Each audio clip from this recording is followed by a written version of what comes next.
to another edition of the Draft Dynasty Podcast here on the Fans First Sports Network. It's Jeremy Betz, and it has been a long time since we have had my partner in crime, running mate number one, Andrew Wilbar, here on the Draft Dynasty Podcast, but he is back. Andrew, how you doing tonight, man?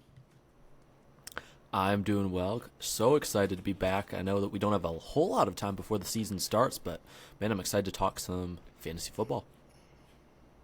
Absolutely. We're going to talk some sleepers in this episode, and we're going to do it a little bit different. We're going to hit a few sleepers in the first half of the show here where we think that these guys, pretty significantly outside the top five in the rankings consensus at their position groups, but guys that we think with a good season could absolutely be top five at their position in fantasy points scored. We're going to be kind of doing this based on the Fantasy Pros consensus rankings for half PPR, and it's going to be a lot of fun. We're going to do that in the first half, and then the second half we're just going to go way outside the top 100 guys, and we're going to take a look at players that we think could be impactful for your fantasy team, even though they're not getting the hype as early round picks and things like that. So it's going to be a lot of fun. Andrew, we're going to have to get into some actual NFL draft talk at some point as well now that you're back, and but for now, it's fantasy football season, so we're going to hit it hard and heavy. I'm looking forward to it. There's so much to dive into. I know that everyone is so big into the training camp hype. I mean, everything that comes out is positive from each team. But I think there's always some tidbits you can take away as to who's practicing with the first team, who's practicing with the second team. And as we're starting to get more information, I think it's starting to take shape a little bit more. And you can't take away what you used to be able to from the preseason. So I think the most that you can garner is what you're getting out of training camp reports from beat writers and whatnot. And we're starting to get a good number of that.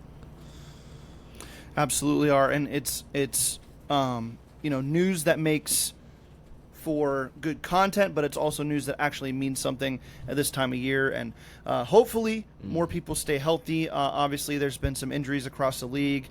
Guys like Rashawn Slater who tore up a kneecap, and condolences to him, obviously, for probably missing the full season here, and to the Chargers as well. Like, this is a team that is looking to make the leap in the AFC, and they lose arguably their best player outside of the quarterback position here, and it's just a huge blow. And there's been some other ones. The Ravens lost a backup corner in the preseason game that was on just yesterday, as we're recording this on Thursday night, and so it's the time of year where we want news, we want updates, we want some of these hard-hitting items out of training camp, but at the same time, let's just hope these guys stay healthy and we can get all of the best that the NFL has to offer this year in a healthy season for everybody. But let's dive into this, Andrew. Let's get into some NFL prospects here, and let's start with the quarterback position for fantasy. Who's the guy to you that's outside the top five consensus at the position that could land there by the time things are all said and done? And at quarterback, it's Josh Allen, Lamar Jackson, Jaden Daniels, Jalen Hurts, and Joe Burrow kind of rounding out that top five group. And that seems to be the consensus across the board in most places, let alone Fantasy Pros in their consensus board that they put together here. I think the most logical name would be Bo Nix, just based on the season he had last year. Nothing in his situation has gotten worse this offseason. They've added more pieces around him. The running game should be much more consistent when you have Dobbins and Harvey back there. You have a little bit more power on the offensive line this year, and you still have Sean Payton running the shots, calling the shots on the offensive side of the ball. I think it's a great situation for him. And the way that he finished the season so strongly last year, I think people read a little bit too much into the second-year slumps. I know it happened with C.J. Stroud, but each situation is different. There were a lot of injuries on that Houston team last year, and yes, Stroud did regress, but there were a lot of variables in that situation that I don't think Bo Nix has. So he would be the obvious one. If we're looking for something a little bit more down the board, I think the kind of other maybe it's low-hanging fruit, but Caleb Williams, I think, would make a lot of sense as that guy who could ascend now that he has an offense, now that he has Ben Johnson with all these weapons. I mean, if there's anyone who's capable of making that jump, we know the talent he has. He's got the pieces around him. I mean, at this point, it's put up or shut up time for Caleb Williams. I like both those players because I think they could be in the conversation for a little bit different reasons. Bo Nix is going to obviously provide you some rushing floor. That's going to give you a little bit of boost when you're talking about his actual week-to-week floor because he gives you some of the rushing stats. Caleb Williams hasn't really done that, but as a passer, as a talent, you obviously saw Caleb Williams coming in to the draft and to the Bears as a guy who could be in that conversation as a pocket passer, as a playmaker, and he's going to run maybe a little bit, but not as much as Bo Nix is. So I like both of those guys. I'm actually going to go as my top sleeper here to get into the top 5. Another second-year quarterback. It's Drake May. I mean, Drake May last year maybe had the worst supporting cast in all of football and looked really good down the stretch. He ran the ball a lot. Over the course of the season, he had 54 attempts for 421 yards rushing and 2 touchdowns. That's a good solid floor there, and you would expect that to go up a little bit. The offensive line got better. The weapons around him looked to be a little bit better, and he was scoring excuse me. He was scoring with regularity last year towards the end of the season in a way that would be impressive or would impress upon you, that he could be a good asset this year in fantasy. So he's my number one guy outside the top 15, really, that could jump into the top 5 there. And then I like me some Justin Fields, too, if he just runs the ball all the time. There's a chance that he has a really big rushing year, and that on top of what he can do as a thrower in the right situation with the weapons that they have there in New York, I think that he could be a guy that jumps into that conversation as well.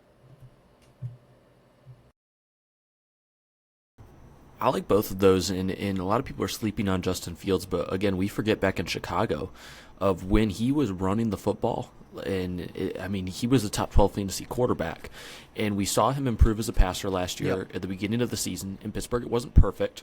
He still needs to work on touch passes, especially toward the middle of the field, but there were improvements that were made. He was better getting through his reads, not running immediately if his first read wasn't there. There was a lot of maturity that took place last year, and I think that would indicate in an offense that have some new looks and some new concepts, but I think it's going to be very similar to what Detroit tried to run last year, and they obviously had success with having all the weapons that they had and a better offensive line. But with Fields, I definitely think they're going to have opportunities for him to take off and run. They know enough to tailor it to what's going to fit him the best, and if they want to compete in this division, it's going to come down to Justin Fields' legs. And if he can generate points on the ground, the upside is tremendous. Absolutely. All right, let's move to the running back spot here. And Andrew, go ahead and give me a guy that you like that might finish as a top 5 running back this year that we're not drafting that way. Well, I think Josh Jacobs at number 9 would make a lot of sense. Another name that I'm keeping an eye on just based on if he could stay healthy, and this is kind of a wild card, and it's actually Kenneth Walker, a guy who I've not been high on for several years in fantasy. I usually avoid him. But when you have Clint Kubiak coming in to run the offense, it's going to be a much heavier focused on the run game. It's going to be a very similar type of offense to what they ran with play action with Sam Darnold this past year and when he was in Minnesota. I think they're going to try to run a similar type of offense, but maybe even a little bit more run heavy of what they have in Seattle. Of course, you don't have the weapons that you had on the outside anymore. DK Metcalf is gone. Tyler Lockett is gone. But I think the schematic creativity that comes with having a guy like Clint Kubiak, I think that's going to help Kenneth Walker. And even if Charbonnet gets his share of carries, I believe the efficiency is going to go up for Kenneth Walker as well. It just comes down to the bill of health. So if we're going as a guy who could sneak into that top 5, I think if he stays healthy all year, Kenneth Walker is a guy who is a big beneficiary of Clint Kubiak coming in and running, calling the shots there. I like him a lot this year. I've actually drafted him a lot in mocks and also in just fantasy leagues that I'm a part of to this point, and the upside's definitely there. The talent is most definitely there. And we'll just see how it all comes together. But I like that one a lot. I'm curious your thoughts about a couple guys.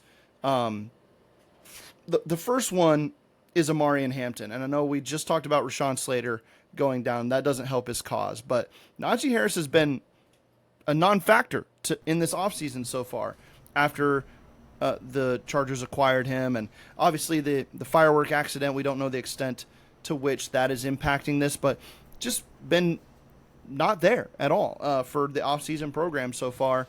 And Amari Hampton's one of those explosive guys who is coming out in a loaded draft and has all of the traits that you're looking for in a lead back. And he gets to go into maybe one of the most running back friendly systems in football. There with the LA Chargers and Jim Harbaugh and Greg Roman. It's just a great situation for him. So I think I like him a lot as a potential guy to jump into that top 5 if he does, in fact, play as the 3-down back for LA over the course of the season. The other guy, I'm curious, Andrew, could Chase Brown have one of those Austin Eckler type seasons where he's just so good in the passing game that in PPR leagues and half PPR leagues where he's getting that extra work as a pass catcher or the boost from catching passes, could he jump into the top 5? Curious your thoughts on those two guys.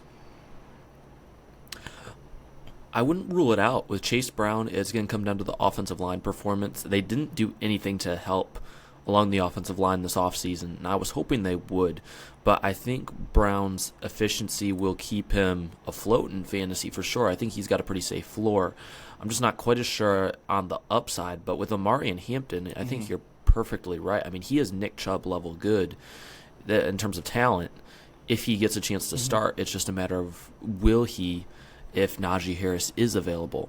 So I think it definitely comes down to his availability. If he is not playing by, let's say, the second week of the preseason, I would imagine that he's going to get a chance to start at the beginning of the year. And I think if he does start, I don't think he ever looks back. It's just a matter of does Najee get the nod to start off the year, and how long will Greg Roman and Jim Harbaugh give grace to the vet and let him kind of be the starting guy.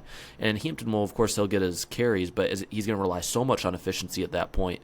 And it's going to be difficult, like you mentioned with the Slater injury. That doesn't help the offensive line at all. So I think volume is key here, but if he gets the volume, 100%, he has top 5 upside.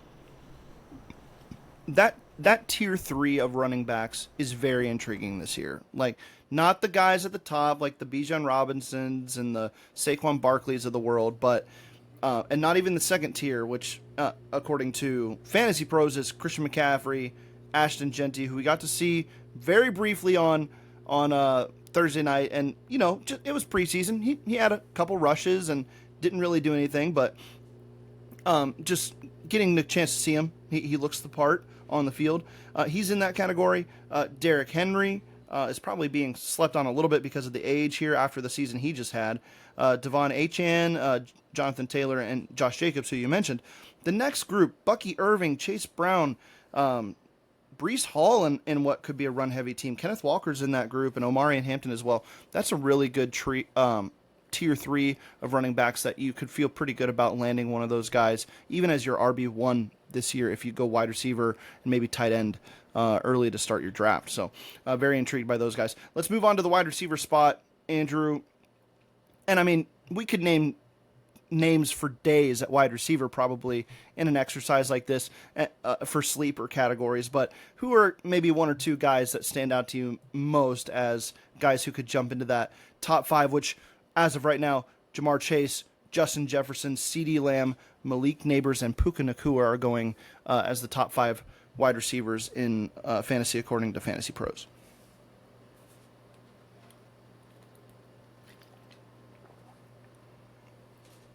You're muted, buddy.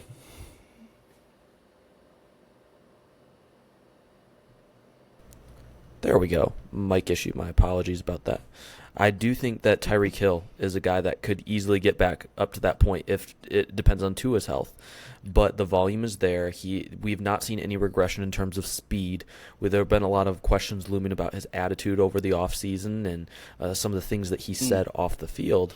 But every time that's happened with Tyreek Hill, we always forget about it once we see how good he is on the field. And I don't think his play has regressed enough to think that he's not capable of getting back to that point. So he's going as the wide receiver 14 right now. I think that's a really good value. And the other guy that I will mention here, just because he has added some muscle and the volume is going to be there, would be Marvin Harrison Jr. in Arizona. It's not the greatest offensive system. It's pretty vanilla. And I'm not incredibly high on the Cardinals team as a whole this year, but they're going to be behind in a lot of games. They can't rely solely on the run game, and they didn't add a bunch of additional weapons this offseason. You have Trey McBride there. Fortunately for Harrison, they'll hopefully take some of the double teams, on slant routes toward the middle of the field. At least it will take some of the pressure off. But the volume is going to be incredible. And his big issue last year was getting off press. He struggled getting off the line of scrimmage, but he's added, I think, like 5 to 10 extra pounds of muscle that's going to help him in that phase. And we all know the talent that he has and why he was drafted where he was just 2 years ago. So I don't think that we should be sleeping on him too much. Going as the wide receiver at 18 could easily get into the top 10, if not the top 5. I like both of those guys. I really do. A couple guys going outside of the top 5 right now that I think are it's only because we can project out for some of these guys just super high volume. But, Brian Thomas Jr. was wide receiver 4 last year, and he's going as wide receiver 8. He's going behind Nico Collins, which to me is a mistake if you draft Nico Collins ahead of Brian Thomas Jr., in my opinion. Drake London was wide receiver 6 last year. He's going as wide receiver 9 this year. Those two guys to me are like, if I had to bet on somebody inside the top 10 where they're going right now, that to me could be in the wide receiver 1 category. And I don't know if you're getting above Jamar Chase this year if he stays healthy, but I don't know. Those two guys to me are very intriguing, going one right after the other here in drafts. But if I want to go down the list a little bit here, and not to be a homer, but DK Metcalf, there's nobody else there, Andrew, outside of a couple tight ends. He's just going to get peppered with targets, and we've seen it in training camp, actually, as opposed to, or juxtaposed to George Pickens in previous years where he just wasn't a target monster in that offense because of his style of play. DK Metcalf's getting all the targets at training camp, all the goal line targets, all the plays over the middle of the field because he separates, he's got the size, and there's no competition there for that wide receiver 1 title or pass catcher 1 title even. He's just going to get peppered with targets, and if he can be explosive with those, he's a guy going 21st overall right now for wide receivers, or 21st ranked wide receiver according to Fantasy Pros, who I think could absolutely obliterate that ADP and be a guy who it could be a league winner if he is given the target share that I think he could and maximizes it with some of the efficiency numbers that he hasn't quite hit throughout his career, but could with a quick strike passer like Aaron Rodgers, who's more willing to hit him in stride on slants and things like that, whereas before he was more of a downfield threat. Yeah, I agree with it. And when you think of the type of guys Rodgers prefers, he always has preferred guys that can win outside the numbers toward the sideline. That's what he relies on in the red zone as well. Metcalf's, you would talk about just yardage and targets. I think his touchdown numbers have a chance to be really high as well. And, I don't want to get too carried away with it just because we don't know what type of Aaron Rodgers we're going to get yet. We hope as the Steelers fans, that we're going to get a certain type. We don't know that for sure. So there's obviously some risk with DK, but I think that the floor is safe enough to where he's going right now is great value as is. But you do always have that hidden upside just knowing his physical capabilities and his really lack of any type of limitation physically, and the type of quarterback we've seen Rodgers to be in the past, and targeting number ones like Devontae Adams, like Garrett Wilson, I think DK Metcalf's going to be his guy, although there's not a whole lot of competition for that, the receiver spot, but still, I think he's going to be he's a very safe play with some hidden upside. One other name I'll mention here, just because you probably wouldn't talk about him as finishing in the top 5 in like total fantasy points for wide receivers this year, but fantasy points per game, this could happen, and it's Rashee Rice in Kansas City. Because when he was healthy last year before the injury, he was easily Mahomes' number 1 target. He was leading the league. He was third in the league in targets through the first 4 weeks of the season before he got injured. And just points per game basis was obliterating things. This year he's got the suspension looming, probably going to miss some time. So you're probably not locking him in as a top 5 overall wide receiver when you're talking about end fantasy points. But if you're drafting him, he's going right now as the 26th wide receiver. If you're drafting him as the 26th wide receiver right now, the return on investment on that could be huge from a points per game perspective. He could easily be a top 5 receiver in that regard for me. So, all right, final position group here, Andrew. Let's talk some tight ends just real quick before we go to break. The top 5 tight ends right now, according to Fantasy Pros, Brock Bowers, Trey McBride, George Kittle, in their own tier, and then Sam Laporta and TJ Hawkinson round out the top 5. This might be the first year in a long time that Travis Kelce is not being drafted as a top 5 tight end or ranked as a top 5 tight end, so that's interesting, but obviously some decline there. Who's a guy outside of this top 5, Andrew, that you think could end up there? And it's a tough position to pick. It is. There's a couple guys I had in mind, but I think Tucker Kraft, I liked him last year. I like him a lot this year too. And we saw for a good portion of the season, I know that they had other injuries at the tight end spot, so he had more volume. But Tucker Kraft, we saw last year, doesn't need a bunch of volume because he's so explosive over the middle of the field. I mean, he goes for the big plays, and up the seam, Jordan Love trusts him. He depends on Tucker Kraft in key third and long situations. He's not afraid to chuck it to him 20, 25 yards down the field, in the middle of the field, into double coverage. He's got sure hands. That was the big question on him coming out of college. He's secured that. He really hasn't struggled with drops in the NFL, and he's going to get on the field more than Green Bay's other tight ends, even though there's competition in the room, because he's the best blocker out of all of them as well. He is one of the most complete tight ends we have in the game right now, and people don't realize it because he doesn't have high volume. That's because Green Bay has like 20 different receivers they try to spread the ball around to each week. But with Kraft, does he really need that? I mean, at the tight end position, there's only if you want a consistent week-to-week tight end, you have to take one in the first couple of rounds. There's only a couple of those guys, like you mentioned a minute ago. Other than that, you're hoping for the best. You don't want to get a 0 because there are going to be weeks Tucker Kraft will give you a 0. But if you're just betting on who could get into the top 5 by the end of the year, I think you go with Kraft because of the upside. He's going to have some massive weeks. I mean, Taysom Hill has been a top 10 fantasy tight end for several years, and it's only because of one huge week he'll have every year of 30, 40 points. I mean, that's how weak the tight end position is. But one guy that I think makes a ton of sense would be Tucker Kraft, despite the competition he has for targets.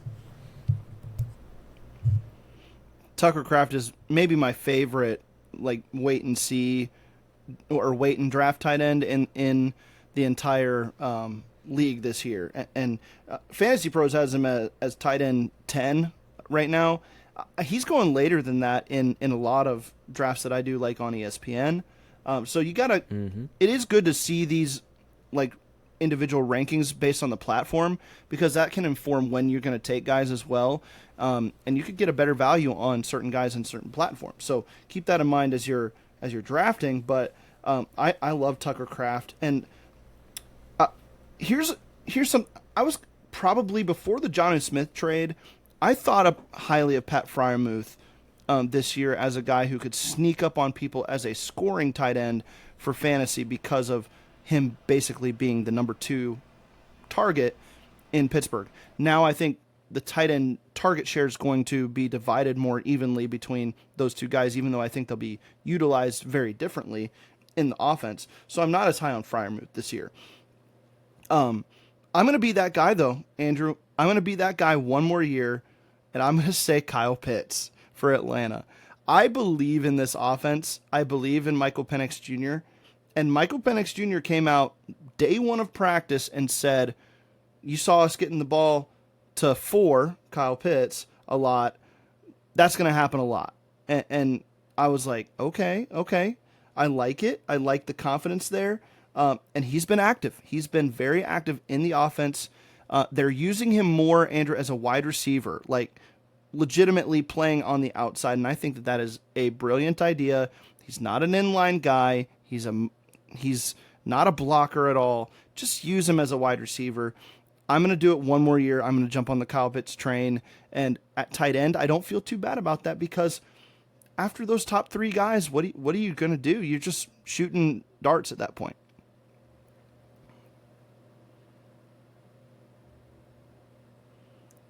You're muted again. Well, I've never been a big Kyle Pitts fan up until this year, but this year you don't have to pay top dollar for Kyle Pitts every year. We're drafting him as a top 6 or 7 tight end.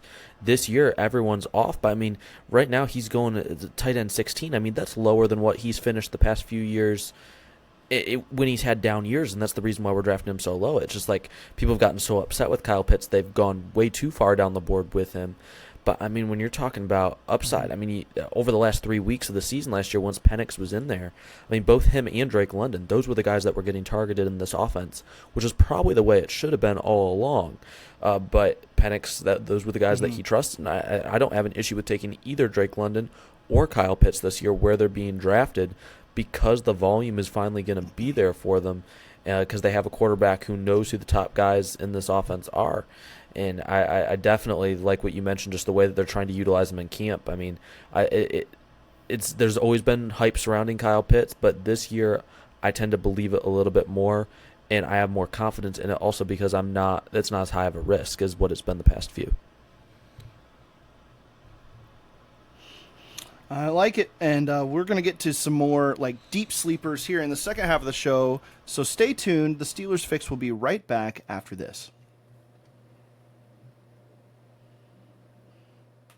And welcome back to the Steelers Fix. It's the second half of the show. We're talking sleepers here. It's Jeremy Betz and Andrew Wilbar here with Steel Curtain Network and Fans First Sports. And Andrew, it's good to have you back, man. We worked through some technical difficulties with you on the Steelers Fix the other day, but things are getting back to normal a little bit here on the podcast side, at least from my perspective. Obviously, you've been traveling and things like that. It feels good to have you back. So appreciate you hopping on, and we're going to keep it rolling this season. And I was mentioning pre-show, we're going to do some more draft talk as we get rolling into the season and looking ahead to 2026. We'll obviously be getting into college football here shortly as well. Now that NFL preseason's here. Once preseason kicks off, Andrew, it's just a week or so before we start getting actual college football games.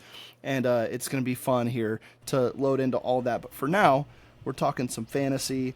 And Andrew, I'm going to open the floor to you. We're looking kind of just in general, overall, guys outside the top 100 in this year's fantasy landscape that could be guys that you don't want to miss out on, right? Maybe that's the wrong way to frame it. These are guys who could be league winners if they reach a certain level of potential that we think they could have this season. Just some sleepers here that you're looking for late in drafts that you feel pretty good about having good years.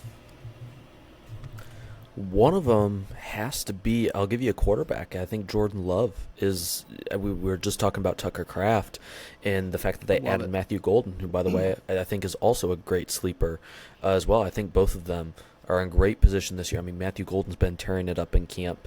And as much as I love Jaden Reed, it seemed like last year, every time after he had a good week, the coaching staff would not play him as much, and he'd play only 30% of the offensive snaps. It just didn't make sense.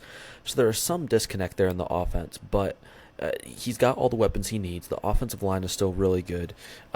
We know Matt LaFleur knows how to call plays. It just comes down to taking those calculated risks down the field. That's where Love caps his upside a little bit because of the turnovers. I don't see him I don't see it being worse than what it was last year. And I only see the upside growing because the offense is going to be better this year with a guy like Golden who can take the top off the defense and hopefully be more durable than Christian Watson has been for them. But, I mean, he's going 107 overall, quarterback 17. I think that's absolutely incredible value when you take a look at the other guys that are being drafted around him. I mean, Drake May, which I agree with you, is a good sleeper pick. I mean, he's going ahead of Jordan Love right now, which, to me, Jordan Love is more proven. So it just kind of surprised me that Drake May is going ahead of him, although I do agree with what you're saying. There's definitely a lot of upside there. And one name that I'll mention just as kind of a buy low and maybe sell high mid-season would be J.K. Dobbins. I think at some point in time, R.J. Harvey will be the starter, but not to start the season. And if J.K. Dobbins stays healthy, we remember what he was last year. He won a lot of people leagues because of his impressive play in the middle of the season. So if he's the starter to begin the year, he's a guy you can draft. And then at some point in time when he's at his peak before he gets injured, before whatever the case may be, trade him off, get something for him at a spot you're weak. I think if you're a owner that's willing to make trades, he's a great value coming in, I believe, at 115 overall, the running back 40. I mean, he's going to start off the year at the very worst as a solid flex play. And then you can trade him off for at least that, if not more, mid-season. That's a great value. Yeah, I think you're right. On both of those players, specifically the quarterback,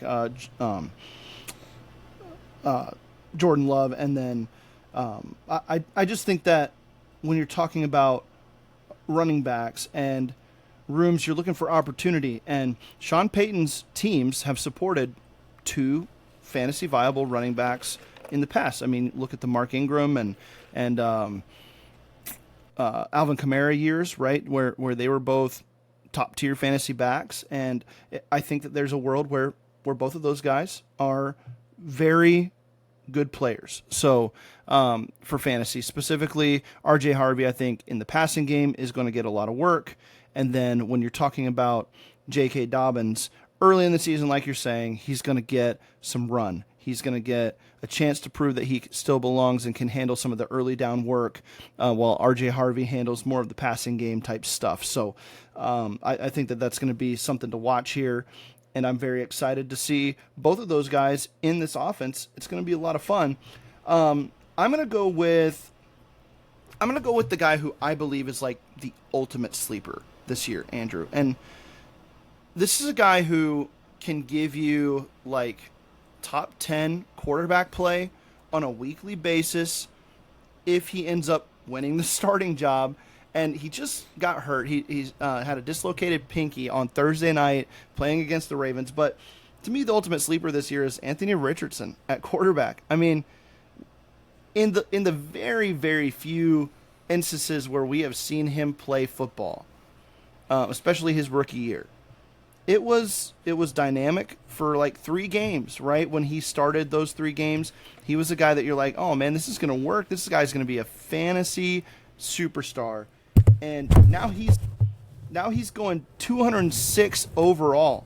He's QB 29. I mean, you don't even have to draft this guy, right? This is a week 1 waiver wire ad that you can do, or just stash him on your bench with the last pick of your draft just for fun, right? Just to have him there, especially if you missed out on one of the top 5 quarterbacks in this draft and you drafted like Jared Goff in round 12 or something like that. Then just add Anthony Richardson with the last pick in your draft and stash him there. And you can let him go after 2 weeks if he's not healthy or not the starter and you need help somewhere else. It's literally 0 risk and maybe all of the reward that you get with, like, say, a Justin Fields type quarterback this year or maybe even a Jalen Hurts, like the big plays in the passing game and the rushing touchdowns. So we'll see how it plays out. He's like my ultimate sleeper this year. And then let me roll back up the list a little bit because there's let's see, where'd he go here? Oh, there's a wide receiver that's been getting just a ton of hype this offseason so far in training camp. And right now he's like wide receiver 3/4 on his own team. but I think that by the end of the season, he's going to very much have established himself as one of the most consistent wide receivers in football when it comes to catching the targets that he's given. It's Emeka Egbuka. Ohio State represent, obviously. They're in Tampa in a big-time passing offense. I mean, Baker Mayfield threw the ball all over the lot last year. And I know Liam Cohen's gone, but a lot of the style and game plans are going to be very similar. And Egbuka is going to be drawing easy matchups versus, like, the third and fourth corners on opposing defenses while Mike Evans and Chris Godwin are running around out there. And, Jalen McMillan is a part of this group as well. But Egbuka establishing himself as probably even better than Godwin at this stage of his career at some point this season is a bet I'm willing to make, and I think that he's going to have a huge year. So those are the two guys that I would start this conversation with. Yeah, I like both of those as well. I'll give you a couple names also I'd like to get your thoughts on. I think Braylon Allen's an interesting name just based on the fact that he could be the David Montgomery in that running back backfield. It definitely seems as if he's going to have a role. So he's a guy to watch. I think Isaac Guerendo, if you're a Christian McCaffrey owner, you have to draft him. No ifs or buts about it.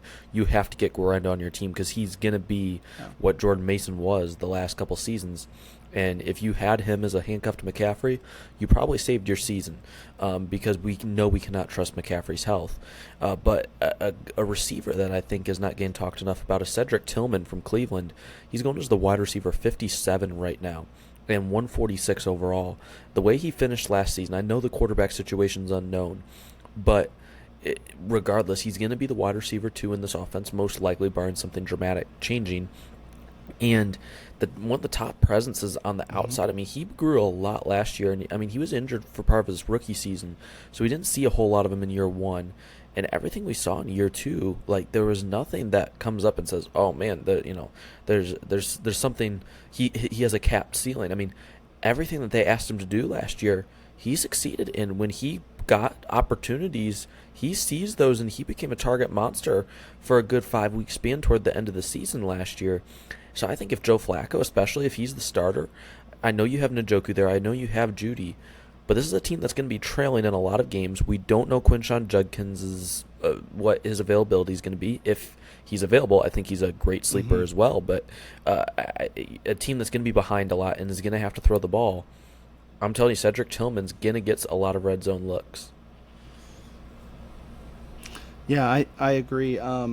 And probably some down the field stuff too, like as the vertical X in the offense. So it's going to be maybe some boom or bust weeks, but he might get more consistent as the season goes. And if he does have a red zone role, then I think that may even out some of the potential inconsistencies of the like the big plays or nothing out of him. So we'll see how that plays out, but I do like him. And you mentioned Braylon Allen, and again, super run-heavy offense probably this year with Justin Fields there and Breece Hall. And they were very willing last year to, and this was a different coaching staff, obviously, but very willing last year to just hand the ball or hand the reins over to Braylon Allen when Breece Hall was either injured or needed a breather, and he was fine. I think he was even potentially very good. And you had mentioned, I think, a few times last year that he might even be the better running back overall than Breece Hall,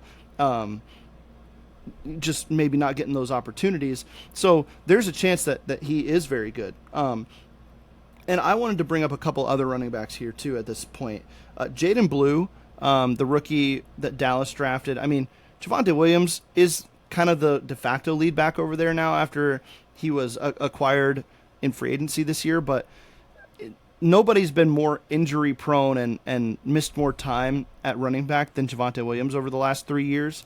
And I know Jaden Blue had an injury in practice on Thursday, but it's undisclosed. Nobody knows really the severity or what it really was, but if he is a factor in this offense early, his speed and explosiveness, we talked about him in the draft process, he could be a big play machine over there. And then James Conner's going to get a lot of the work in Arizona, but he and the rest of the coaching staff were hyping up just how good Trey Benson has looked this offseason, and he's another speed merchant and a big back that, straight line speed. This is a guy who can get down the field in a hurry. If that offense blocks well for him, if the Cardinals are a little bit more explosive on the outside, maybe open up more lanes and he gets more run, he could be a guy to watch as well. I like that. I really do. And when you think of Arizona and James Conner, I mean, he was healthy last year for primarily, but we know what his health was even back in his days in Pittsburgh, and he's not getting any younger. He's 30 years old now. It'd be wise to have a handcuff, especially if you draft him. Getting a guy like Benson, just like we were talking about with McCaffrey a minute ago, he's someone you definitely want to handcuff if you have the lead back. How about a tight end? How about Brenton Strange? He's going as the tight end 21 right now in Jacksonville.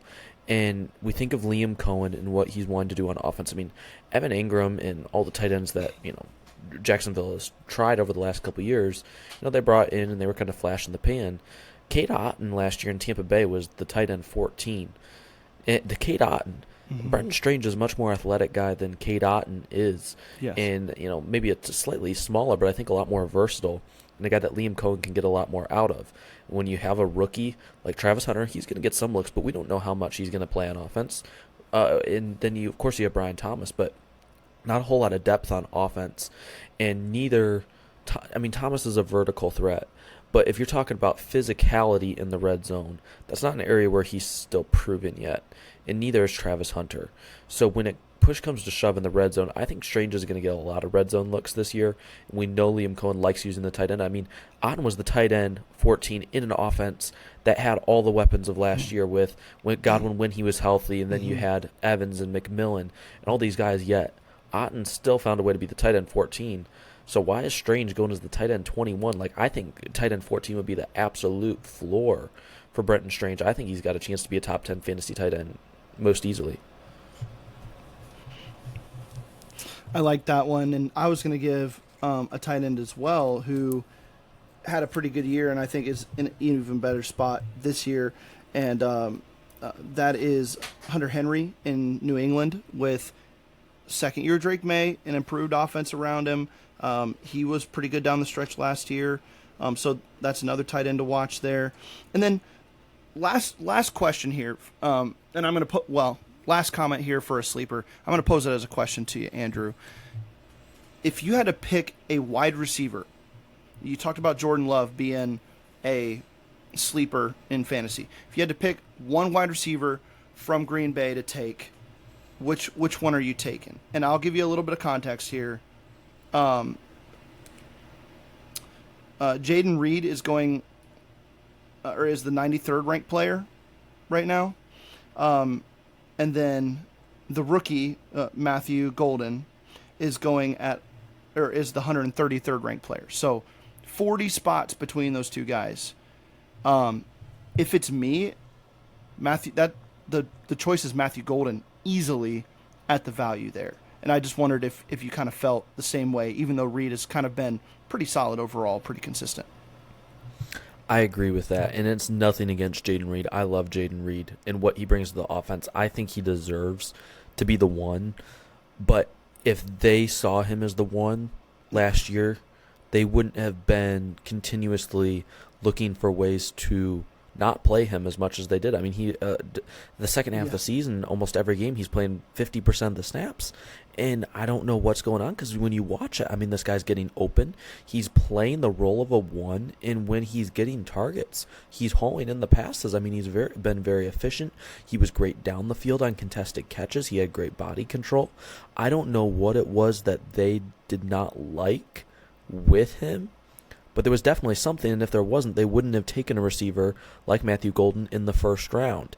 I know that Christian Watson's health was also probably played a role in it, but Golden's got the upside, and he's the one they spent a first-round pick on. So as much as I like Jaden Reed, and I think, in all honesty, and this isn't against Matthew Golden, I think that Jaden Reed has done enough to me to earn the right to be the wide receiver one in this offense. I don't think Green Bay feels the same way, or else they wouldn't have drafted Golden. I think Golden is the way to go here. not even just for the value. I think he ends as a higher rated receiver this year in fantasy than Jaden Reed. Yeah, I mean, he's going to get the Christian Watson role, I think, as like the downfield guy, but he's also going to work in the intermediate portions of the field. They're going to get him the ball quickly on screens. And, Jaden Reed to me has, like, in an offense that's designed to utilize him this way, I'm not saying he could put up Amon-Ra St. Brown numbers, but that type of role, right, that type of player where your best weapon is coming out of the slot basically on every play, he's kind of been that for Green Bay to a lesser extent. I think that he could be utilized more that way, but I think that the Packers want to throw the ball outside the numbers. Jordan Love wants to throw the ball outside the numbers, and they haven't had a consistent player to do that. Matthew Golden steps in as maybe the answer to that. They've been touting his hands in camp, and I just think that, value play, potential, and the way this offense is going, I think that's the way to go. So, good stuff, Andrew. Before we go, I know you're getting back rolling with Steel Curtain Network Fans First Sports a little bit here, and as you're getting back from tour and everything, is there anything coming up that you want to plug on the written side before we get out of here? Well, at Steel Curtain Network, we were doing finishing out draft season, and we kind of wanted to give a little bit of a review on the Steelers draft picks, particularly, but not from like an overreact type standpoint right once it happened.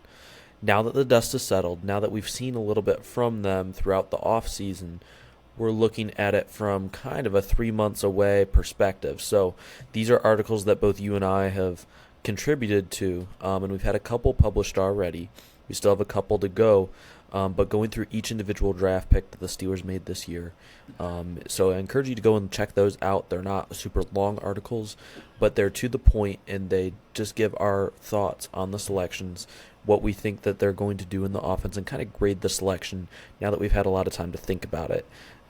So definitely make sure you go and check that out, and we'll have more commentary coming out on this upcoming draft, as well as just fantasy stuff throughout the season. We'll have that content coming for you as well as the season gets started here in a couple weeks. Good stuff. And my power rankings for the preseason are coming out very soon, this next week. Working on that article right now, and that'll be the only one I do for the preseason before we get to regular season games starting. So tune in for that one on FFSN.com. And if you're a Steelers fan like we are, go to SteelCurtainNetwork.com for all your Steelers news and notes there. That's going to do it for us here on the Draft Dynasty Podcast. Until next time, keep drafting, everybody.